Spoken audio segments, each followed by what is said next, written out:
gatherings aren't just ways of coming together. They're expressions of identity. If I go to a music concert, it's saying, I'm not just a music fan, I'm an Aluna fan, right? I'm a Grateful Dead fan. And what does that actually say about me?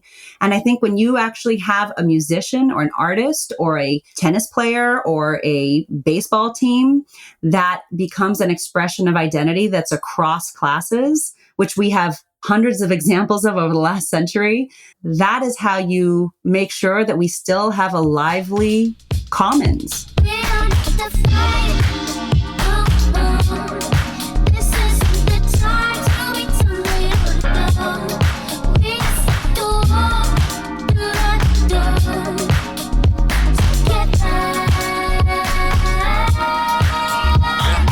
Welcome to Sing for Science, the show where musicians and scientists talk about music and science. I'm your host, Matt White. Each week, we'll talk about a song by our guest artist and how it connects with our guest scientist's area of expertise. This week, we'll be talking with Aluna Francis from the band AlunaGeorge about her song Together. Also joining us is trained facilitator and conflict resolution expert Priya Parker. Priya is the author of the book The Art of Gathering, How We Meet and Why It Matters, and has spent 15 years helping communities have complicated conversations at moments of transition. She also has worked on race relations on American college campuses and on the peace process in the Arab world, Southern Africa, and India. The title of this week's episode is Together, How We Can Learn to Gather More Meaningfully. Hello, Aluna and Priya. Thanks so much for coming on the show. Thanks for having us. Hey, my pleasure. So, Aluna, we're here to talk about your song Together, and I've got to tell you, this number really does it for me. Oh, good. I think in my happy place for music, it hits a lot of buttons. It's got the jazzy chords, a good Stevie Wonder vibe, and with that alone, I'd say I'd be halfway there. But if you throw a song title or any lyrics that suggest even the remotest of hippie sentiments about togetherness and harmony, I'm like, I am there, and it's a wrap. But after having listened to that song and checked out the lyrics, I realized that it is not that. It is something entirely different. But rather than speculate further, I thought I'd ask you to give us some background on the song and tell us what it's about. Well, I have to say that I'm one for sitting down and poring over the lyrics and the rhymes and the meaning and the story and the metaphors and things like that for hours. But I definitely didn't do that with this one. Me, Kate Trinada and Goldlink were in New York, and the opportunity came up to, first of all, for me to work with Kate Trinada. And I was thinking like, oh, it'd be so cool to have Goldlink come through. And they both told me that they weren't really getting on at the moment. And I was thinking, what's going on with you guys? Why on earth would you be having any kind of beef? And I was pretty hell-bent on them coming together.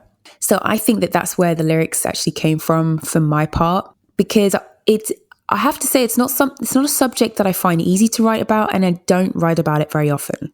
Well, how would you define the subject? Cutting the crap and realizing, I don't know, that you just need to resolve whatever conflict in order to move forward. Yeah. It's not particularly deep or complicated, but it's one of those things in life where it's hard to sing about or talk about because it's so simple. Because it's so simple, it's kind of hard to do. Yeah. And in the end, the advice is always sounds very much kind of like, just get along.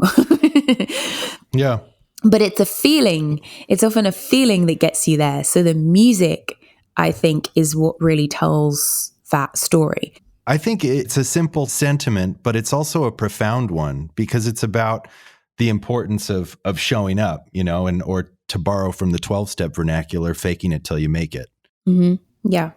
I finally got Goldlink to come over, and it was like 2:30 in the morning, and he wasn't committed to getting involved. He was just like there, and I was talking to him about the word bitch and how he uses it and how he thinks it comes across.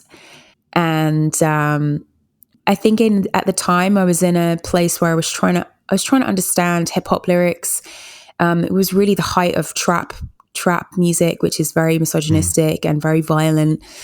And I'd just kind of experienced having a song come out where I'd done my part, and then some rappers came on afterwards, and I wasn't really asked about it, and their lyrics were really violent. So I was kind of real up on my like, why do you talk like that about women? And he listened to me, and he tried to explain where he was coming from, but then he was just really inspired to explore a part of his lyrical content that he's never explored before, and it was fascinating to watch his mind tick over. And then he was like, I'm getting in the booth, and he walked in there and he talked about his mother, and he talked about not calling women bitches, and it just flowed out of him, this kind of harmony with womanhood and women. And I was like, wow, that's amazing. And it was seriously, it was a one take. Mine was a one take, his was a one take. And, you know, at the end of it, we were all friends, you know? So it did bring us together. You know, when I listened to you talk about this moment and debating whether to kind of speak up and and say something or not, the way I would frame it as a conflict resolution facilitator is you were playing with healthy heat. Right. And I've heard you talk about that. And so much of of human connection and human relationships is designed to preserve some amount of equilibrium and status quo, because there is an element of stasis that keeps the relationship together. And yet we tend to avoid conflict because we don't want things to fall apart, but they end up falling apart anyway because we get stuck in unhealthy peace, which is not saying anything. And so what you leaned into in that moment with GoldLink is naming and pushing and provoking, in this case, his use of language and a very specific term. And in part, it was a helpful invitation because you didn't make a broad generalization about his relationship to women. You started with a very specific intervention, which is, tell me about that word. Yeah. And what I hear when you use that word, and how are you using it? And you invited him into, controversy, a generous controversy that could actually lead to a journey for him and to a journey for you. And in my life, so much of my work as a conflict resolution facilitator comes from growing up in a household that was mired in unhealthy peace. Like to the point where my parents divorced, when they told me they were getting separated, I was shocked because they never fought. And so much of my professional work has been trying to both personally and professionally kind of undo the chains and relationships that keep us from speaking because we think they'll fall apart. And I think so much of what you are exploring in your work, and I think also in what I've read about you coming out as an independent artist, is that invitation to give voice and to invite some healthy heat, whether it's with your collaborators or in any other context, and not knowing what the outcome might be. Mm-hmm. Certainly, it's my sort of journey in dipping my toe in healthy heat has been on a personal level and seeing what's the worst that can happen. So I feel like seeing what the result is has encouraged me to then move towards healthy heat with the outside world. But it's a big leap for me. So would you say typically you're more buttoned up? Yes, publicly and in general, as my sort of face as a musician, I'm buttoned up pretty much. But if you get me comfortable and you show me that you have a open forum personality, I will go. I will talk about the ends of the earth. There's very few areas that I won't talk about. And I have had really crazy conversations with people about all kinds of subjects, very controversial ones. I can hold my own in those conversations. But it's interesting that in groups, especially where the platform is not geared towards healthy heat debate, I button all the way up. I don't even, yeah. And I would like to break through that, because I think that we call them haters, right? Internet people that express themselves in a kind of very simplified, negative way. I still think that there is positive in their reaction. And I've also seen that depending on how you angle yourself, you inspire their attention or you don't. So when I discussed my abuse and sexual harassment in the workplace, I did not inspire the base level haters to talk to me. I inspired people who want discussion, debate to notice me. So that was interesting to see that that's possible. Yeah. Yeah. I mean, I was just going to say, when I watch public moments and they happen on Twitter or TikTok or, you choose your favorite newspaper, I try to look at them with the lens of, is this healthy heat or is this unhealthy heat?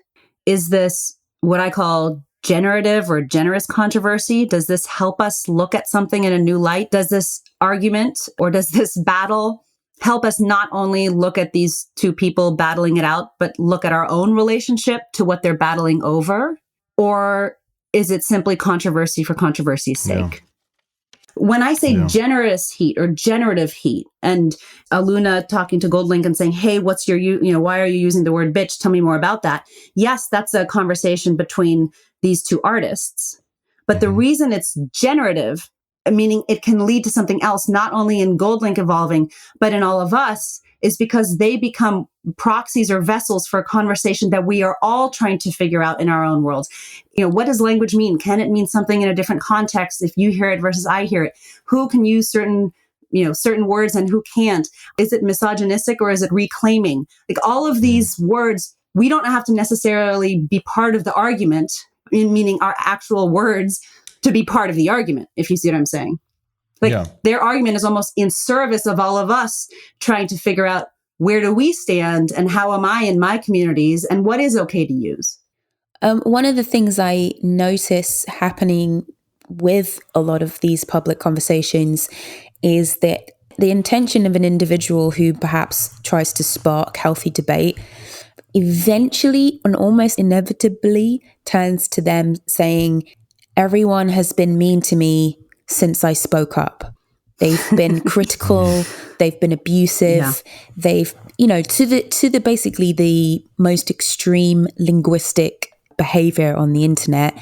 And I'm always curious about it because being someone who's pretty much terrified to get involved in the first place anyway, I imagine if I was going to, that I would prepare myself to take all of that stuff in the right way. But what do you think about that? Like, do you think that all of that stuff is part and parcel of the healthy heat? Or do you think a symptom of it when it's unhealthy heat? That's such a good question. I don't think it has to be part and parcel of healthy heat. And I think we have things like massive trolling and Twitter lynch mobs and, that to me is unhealthy heat. And I think part of the reason we are in that situation is because the tools that we are using for public debate were not created for public debate. Twitter was created originally to see if, a group of friends would be interested in someone else reporting on them going to the bathroom or, whatever they're doing over the course of the day. It has evolved into this very interesting tool. Like eBay originally, at least the myth was, to help his wife sell her Pez collection. And then it developed into this very different thing. And with Twitter, I spoke there before all of this and they tweet a lot of their speakers. So I'm not speaking out of turn here. And they brought me in part because they're interested in becoming the world's dinner party, like where public conversations happen. We want to be that. And one of the things I said to them was, you can't be that until you create the healthy ground rules that allow for that. Right. And right now there's no healthy ground rules. And so there are now codes that have been generated by users, like hashtags was created by a user. But part of healthy heat allows for creating the ground rules that create enough safety for you to take risk. And right now there's no safety on Twitter or Facebook for that matter. But when you spoke with Twitter about it and suggest that they have a tighter framework, did they bristle at that? What was the response? No. And, I'll just be very clear here. I went in as a speaker, not as a consultant. And so They didn't bristle at all. I mean, and at some level, who I was speaking with within the company were the designers. And so I think most employees within Twitter join in part for these aspirational goals and reasons, and in part to buttress public discourse. But I think at some level, it's evolved over the last 10, 12, 15 years. They, like many tech companies, when your purpose evolves, but the underlying technology has been built generation after generation on a different purpose, and then you have community members who have been part of this evolution for 10 or 15 years, it's not clear who has the power to actually just switch the light off or close certain rooms. I mean, it's a very complicated situation because users, and in my terminology, I'd say guests, have started to, and this is a successful job of a gathering, feel like they own this thing. And so it's actually very complicated to also just shut down certain parts of it. And so anyway, long story short, they were thinking maybe they could start doing conversations that, that are promoted within a hashtag, or how tightly or how loosely do you change an algorithm? It's complicated. It's very complicated. And they have a civic responsibility that they didn't originally sign up for, and they are now trying to figure out. Right. Are there any practical steps that you'd suggest they could implement in terms of how you would apply your philosophy on having a meaningful gathering? I mean, I think first is have ethicists and conflict resolution facilitators and people trained in language and power and racial discourse write your terms of engagement, not lawyers. Right? So the first thing is this needs to be a completely philosophical shift. Right now, it's, the terms are actually based on privacy, which obviously that went really well, but also legal implications. And I think part of this is like, we're asking the wrong questions. It's like, what is the purpose of this place? What needs to be true in order for that purpose to be fulfilled? What does it mean to actually engage in this community in a way that is generative? And then also, I mean, at every gathering, you don't want to just be this, buttoned up, slightly boring place. There should be space for transgression. There should be space for risks and boundaries. It goes back to our conversation about heat, right? It's not cutting all of the heat out, but it is actually starting with a different set of questions. And then beginning to ask, what is the implication of a like button? What is the implication of a heart? Instagram recently changed, and I think it's a really good thing, changed the fact that you can't see how many people liked a post.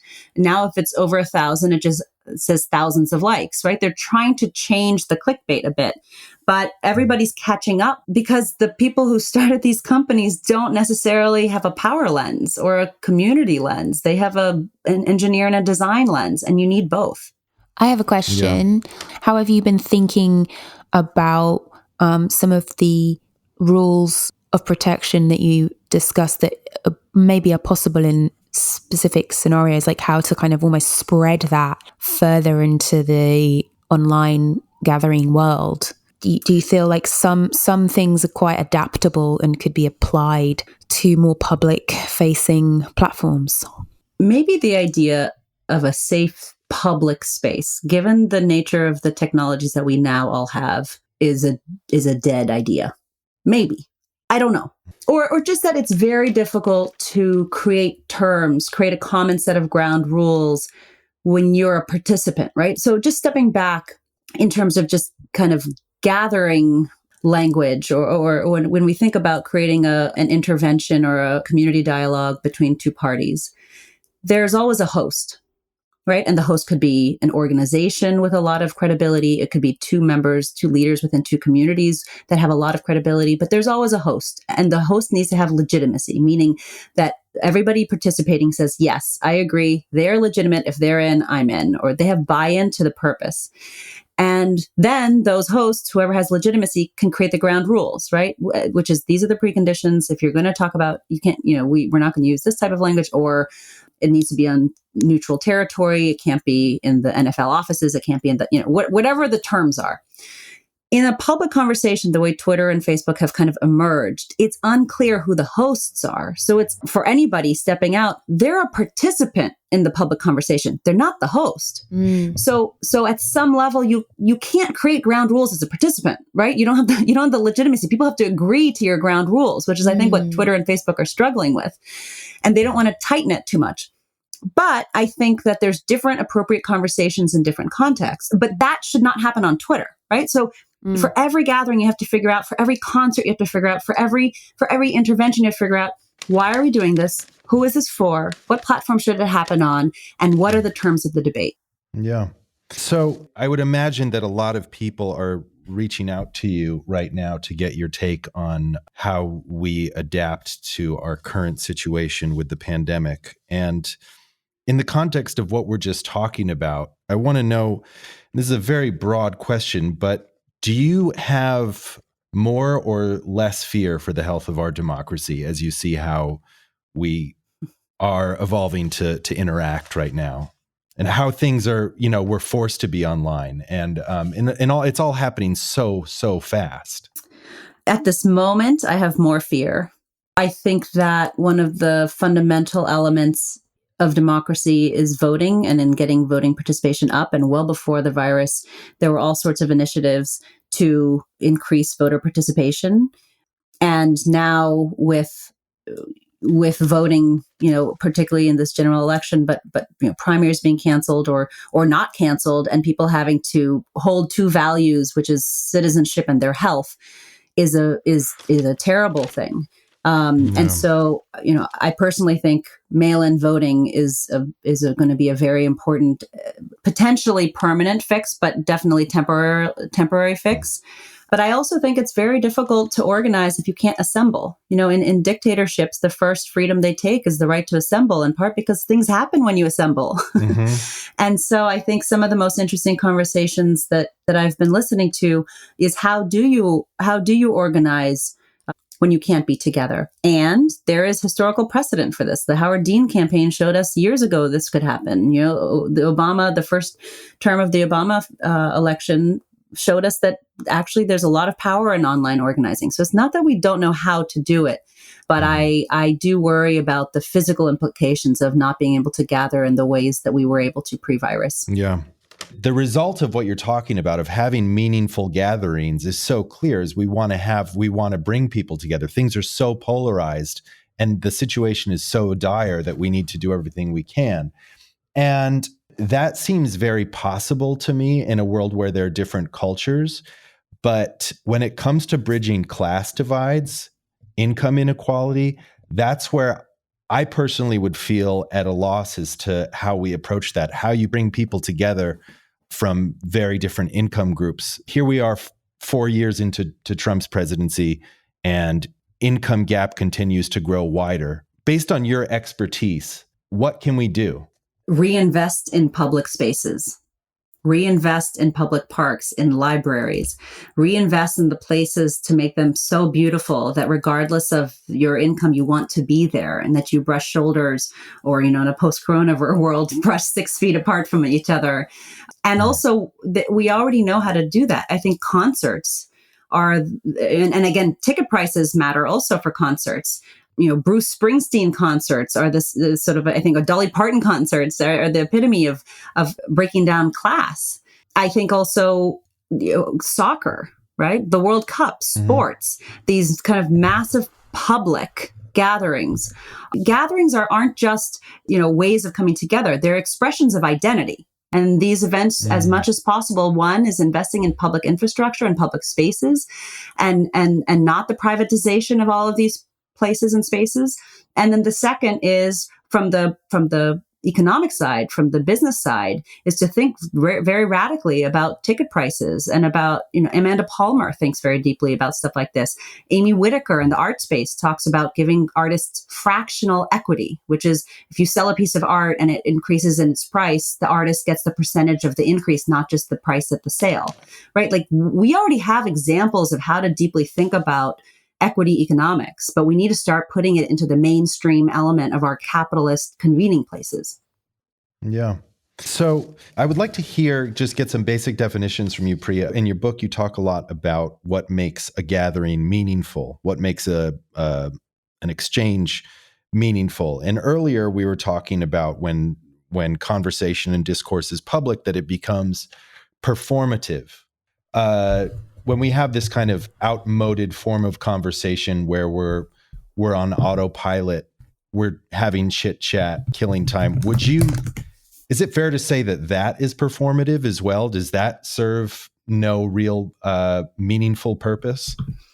So When I say performative, I mean that you're doing an action for a reason other than the direct need. Mm-hmm. And performance isn't a bad thing, right? It just depends on what the purpose of the gathering is. What I'm talking about is, I think, something we all want, which is to move beyond performative in these moments to meaningful. I'll give a simple example. I have a friend who turned 50, and he noticed that in his life, there were a lot of people that once they turned 50, they began to shrink. And I don't mean physically, but they began to take less risks. They began to contract. And he said, the thing I most need and want to remember when I'm 50 and when I turn 50 and move on is I want to always expand. And so for my birthday this year, I'm going to invite the people in my life who always represent expansion. And at the beginning of the dinner, he just went around the table and said, you all have something in common. And that is, you all are people who have always represented expansion to me. And as I turn 50, my ask for you is that you continue to help me expand. And in 30 seconds, right, he moved from performative to meaningful, which is he gave them all a sense of their commonality, but he also was starting to touch on a value that he wanted them to help him with, right? He's actually saying, I need you. I'm struggling with this. And he was also seeing them for something that they may not have realized he saw, right? So it's not rocket science, but it's starting to think about, in any of these contexts, how do you figure out what is the underlying purpose and need in a gathering? And how do you bring people around it and connect people to the purpose and to each other in a meaningful way? I really love that in your book. Just the importance of specificity with setting an intention, and also that a purpose should be disputable. A purpose in creating a gathering. Is that the word that you use, disputable? Yes. So disputable means that not everybody has to agree with it. Right? I'll give an example from the work context. I got an email a few months ago from an executive director of a nonprofit, and she had read The Art of Gathering, and she said, until I ran these board meetings, and I don't know, they were fine, and I would leave, and I kept on thinking, why is this bothering me? And she said she realized that they were kind of a horse and pony show, where she was giving all of the board members kind of all the best things that were happening in the organization, and they're going through the motions. And she decided that this was not useful to them or to her. And she wanted to flip the purpose. So the underlying need that she hadn't articulated was basically to get the board members off her back. And she wanted to switch the purpose to actually organize the meeting so that she was bringing their biggest challenges and problems to the board members. And when she told her staff that she wanted to do this, they freaked out. It was a disputable purpose. No. You don't actually want to tell them that. What if they cut our funding? It was disputable. Not everyone agreed with it, but it was specific, and she did it. And those meetings kind of came alive again. And she got notes from board members saying, "Wow, I remember why I first joined this board," right? But not everybody was pleased with it. And so disputation basically means it's specific and it's disputable, which is people can disagree with the reason to having it. And that will also help you with your guest list. Like, once you know what you're for, then it also shakes out who should be there. And not everybody should be at everything. I mean, Aluna, it's like with your concerts or as you launch your first solo album, a question every artist asks is like, who is my audience? Who might I want it to be? And also, who finds me? And what do I stand for? And it's always a dance between the two. But if you're for everybody, you're kind of for nobody. Yes, and that's a very particular area that I put a lot of thought into. I basically just ask for help on it because it is, I think it happens, it's confusing when I'm going from being someone's support act, so I'm talking to a whole different audience to mine, or I'm at a festival where nobody's been invited in a specific way. They're there because they're curious, and then all the way to an intimate show of my own with just my own fans and everything in between. And I get tongue-tied, because I so often am like, well, this isn't the platform for speaking about real issues, because people just want to dance and they just want to let go, and they don't want to listen to me talk about anything. And I find it very, very hard to chit chat and just have like cool soundbitey sentences come out of my mouth. I'm the type of person who hates going to the pub because the level of conversation in that tradition is always pretty much surface level. And so I can find myself silent and only singing for many, many songs throughout a set. And then my voice will try and come out and I'm like, burp, burp, burp, burp. But for example, I've noticed that if the platform changes, I become more inclined to speak. And I guess I didn't really think about the idea of there being an intention difference in all of those different environments. I always kind of punished myself for not being consistent in my integrity as an artist, to be able to just be free and say whatever I want to say wherever I am at any time, because I'm sensitive to those environments. Yeah. And being half Jamaican, half Indian / British, you're probably really, really, really good at navigating different environments. And if you're like me, it's been a superpower. And at some point, you disappear and have to start figuring out like, okay, well, who am I? If everybody's watching, who am I?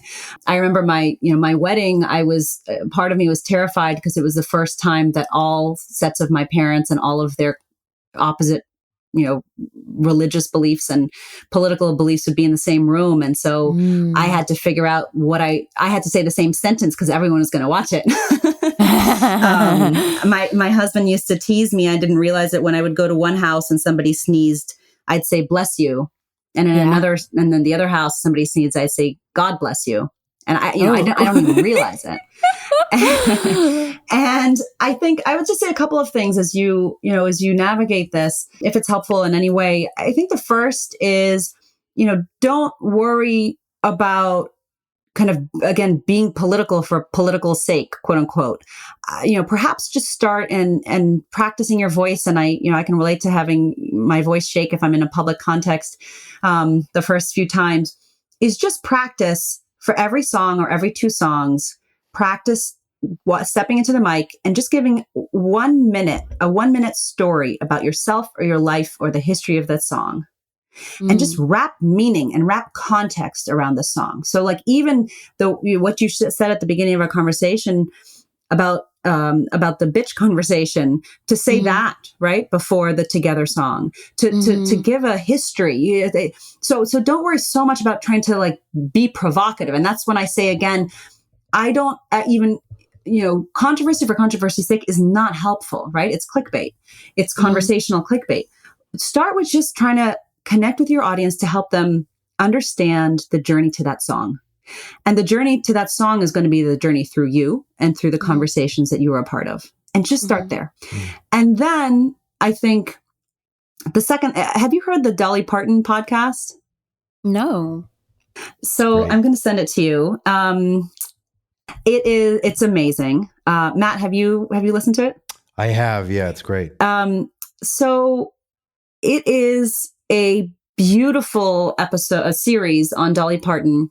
And I think one of the things that I haven't listened to all of them, but I've listened to the first 7, and it's a beautiful kind of homage and look at a woman who over decades has navigated this question. Like, when do I weigh in and when do I say nothing? And at some level, I think one of the counterintuitive elements of, I think she's been criticized over years by some people for sidestepping politics, right? It's like the church ladies and the tattooed lesbians are all at her concerts. Yes, I think that's like a line from the podcast. And how does she do this? And I think I listened to that podcast and I loved it. It's a beautiful work of art. I think that listening to that podcast will help you as you begin to navigate your journey and to think about when and how do you speak, and when does where you perform speak for itself, and when do words speak for itself, and when does your life speak for itself? That reminds me of something. We just had Renee Fleming on last week, who's about as big an opera star as there is. And she was talking about having late career stage fright. And she said that the way she was able to overcome it was to shift her attitude from seeing the audience as a judging body to one where she sees herself as a sharing body. As in, she put herself into the audience and took that perspective as a sharing body? What I took it is that she's just shifting the direction of her focus towards she is there to share rather than she is there to be judged by an audience. Right. Like she moved from receiving judgment to giving care or giving song. And which really speaks to what you talk a lot about in your book, Priya, about the importance of being a generous host and being generosity in hosting is not always in line with taking a hands-off approach. Right. In fact, or pleasing everybody. Yeah, exactly. Well, what do you say to individuals like me who are basically the host and the contestant? How did you define it? So a couple of things. One is I would go as upstream as possible, and this can be complicated. What I mean by that is think about what you name your concerts. Think about on that ticket stub, what is written on there? What is stamped on there besides date, time, and place? Every concert, every gathering starts from the moment of discovery. And the moment of discovery is when the guest realizes that there's this future event that they want to come to. But you actually have a lot of power to shape the experience by what you actually put in the invitation. Not just what you name the concert, but it's like bring I'm making this up, but bring your this concert is about together. Like bring a photo of someone that you love who can't come to this concert. Just bring it with you. Right. Or like have them bring some object or some symbol. You also represent so many different things. You can say, I'm from two different worlds, but so many of us are. You don't have to be half Indian, half Jamaican to be from two different worlds. Bring two symbols of two different worlds that you're part of. And that could be like, my dad's a Yankees fan and my mom's a Red Sox fan, and those are two different worlds. Like it doesn't have to be race, but think about an object or a thought that people can bring with them that is relevant and authentic to you well before they even walk through the door. And that's the first. The second is think about how you open, and whoever opens, whether it's you or whether it's an opening act or whether it's a manager, never start with logistics. Start with a story. Start with start with a song. Start with what you most want people to experience, and then do kind of the logistics of in creative ways. And then I think the third is what I said earlier, which is as much as you think about your songs, think about the interstitching. One, of what you want to say, the stories you want to share. Two, how you involve if there are other people on stage with you and the way to spotlight them. I mean, this is a simple example, but the show, podcasts are now, opening, busting open as a field. I think there's 600,000 podcasts before Corona. And now apparently Amazon is like out of podcast mics. I mean, it's exploding. And almost every show has the credits at the end. And most people have the host or a executive producer read the credits. Like who else is part of this? On Being has this a podcast by Krista Tippett has this very simple intervention where she just has everybody who's on her team read their own name as part of the closing credits. It's such a simple act. Right? But and then Lizzo raps. Say it again. And then Lizzo raps. Oh, really? Yeah. Oh, that's amazing. That's at the end of every show I did. I mean, end of a show? Yeah, Lizzo. I think every one of those shows ends with Lizzo saying, "This has been a Krista Tippett production." Oh, I didn't even know that. That's amazing, right? Yeah. That's a little wink. And so this is an example of when I say like you can make logistics meaningful. Her small intervention that 600,000 other people are doing, but didn't occur to do it in that way. She's still crediting them. She's still saying the names, but she's having them say it in their same voice. And you listen longer. You can imagine who they are. You wonder, who these people are. You also feel differently about them. They're not just a number of faces, behind the scene. And so think about for yourself, how can you honor the people around you? And then the last thing I'd say is for every show, think about one way you can connect the audience to each other, meaning to themselves. And that could be in the opening or after a song. You tell a story about a song and you say, before I start, I just want you to turn around to someone next to you, someone you didn't come with, and tell them about a story about when you were a child and you were navigating two worlds. I mean, it doesn't have to be that intimate, but whatever, like connect it to the story you're saying, and then invite them to interstitch with each other. And that's the part where, particularly if in this moment, you have a lot of different people coming to your concerts and they're together for you. You actually have this opportunity to cross-stitch them around the purpose behind your songs and your lyrics. It doesn't have to all be you holding that space. Right. Like That's great. Showing how what I understand about them and how they relate to each other. Yes. I just, it's like, it's so much to just hold you singing, you performing, and it's all like you're feeding off their energy. But I think one opportunity for mass gatherings, and I say this to politicians as well, is how do you also not just have, 10,000 threads to this one center on the stage? How do you also interstitch those 10,000 threads to each other? We were talking about something earlier. It was about the company and about how they addressed their board. It seemed to me that what you were talking about was the host was choosing something that sought truth rather than one that came from a place of fear. In that example, yes. And I think not just truth, like, frankly, a different relationship. It's a different social contract with what is the role of a board.